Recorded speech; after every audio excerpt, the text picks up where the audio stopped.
बिस्मिल्लाहिर्रहमानिर्रहीम। अस्सलामु अलैकुम। Welcome to sir Saeed academy.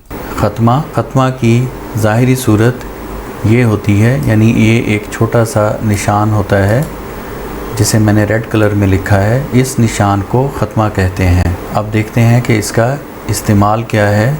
ये अलामत हर बयानिया, अमरिया और नहीं वाले जुमलों के आखिर में लगाई जाती है जहाँ ठहराव भरपूर होता है। मुख़फ़्फ़फ़ात के बाद भी ये अलामत लगा देते हैं।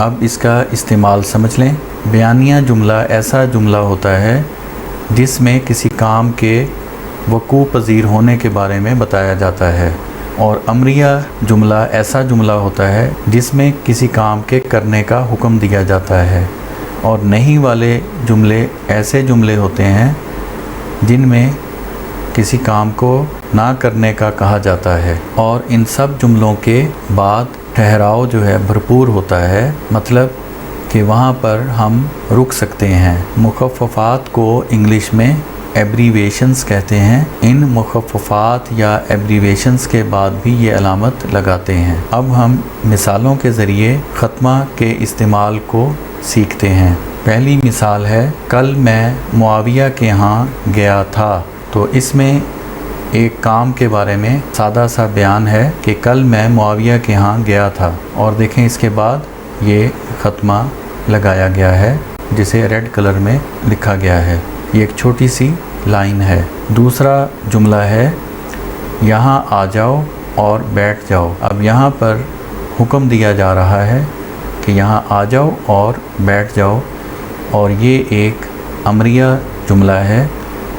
इसके इख्तिताम पर भी हमने ख़त्मा लगाया है। तीसरा जुमला है, फूल मत तोड़ो।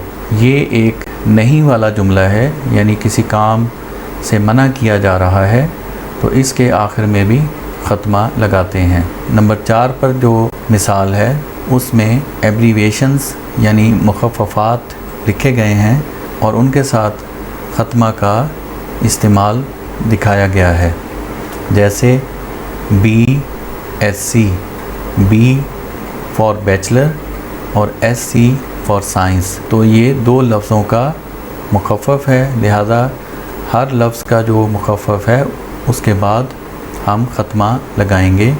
जैसे बैचलर से B है तो B के बाद ख़त्मा, और साइंस का एब्रीवेशन या मुख़फ़्फ़फ़ है SC, और उसके बाद भी फिर हमने ख़त्मा लगाया है। अब MA का मतलब होता है मास्टर ऑफ आर्ट्स। मास्टर से M है और आर्ट्स से A लिया गया है। M के बाद भी हम एक ख़त्मा लगाएंगे और A के बाद भी एक ख़त्मा, यानी हर लफ्ज़ के एब्रीवेशन के बाद ख़त्मा लगेगा।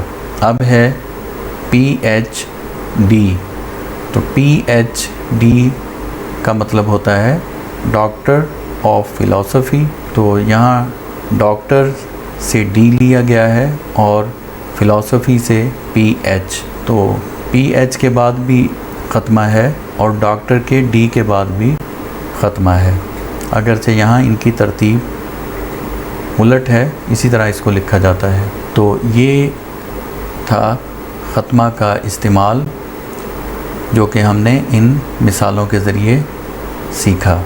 यहाँ एक बहुत ही अहम बात है, इंग्लिश में हम ख़त्मा का इस्तेमाल नहीं करते, बल्कि ख़त्मा की जगह हम फुल स्टॉप का इस्तेमाल करते हैं, यानी एक डॉट का, एक नुक्ते का। इंग्लिश और उर्दू के रमूज़े औक़ाफ़ में यही एक फ़र्क है, बाकी तमाम रमूज़े औक़ाफ़ इंग्लिश और उर्दू में इसी तरह इन्हीं शक्लों में इस्तेमाल होते हैं। इस फ़र्क को आपने समझना है और ख़त्मा का सही इस्तेमाल करना है।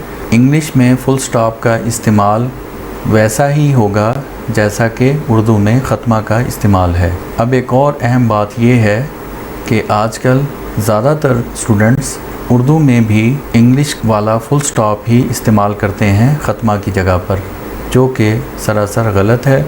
उर्दू में ख़त्मा इस्तेमाल होता है और इंग्लिश में उसकी जगह फुल स्टॉप है।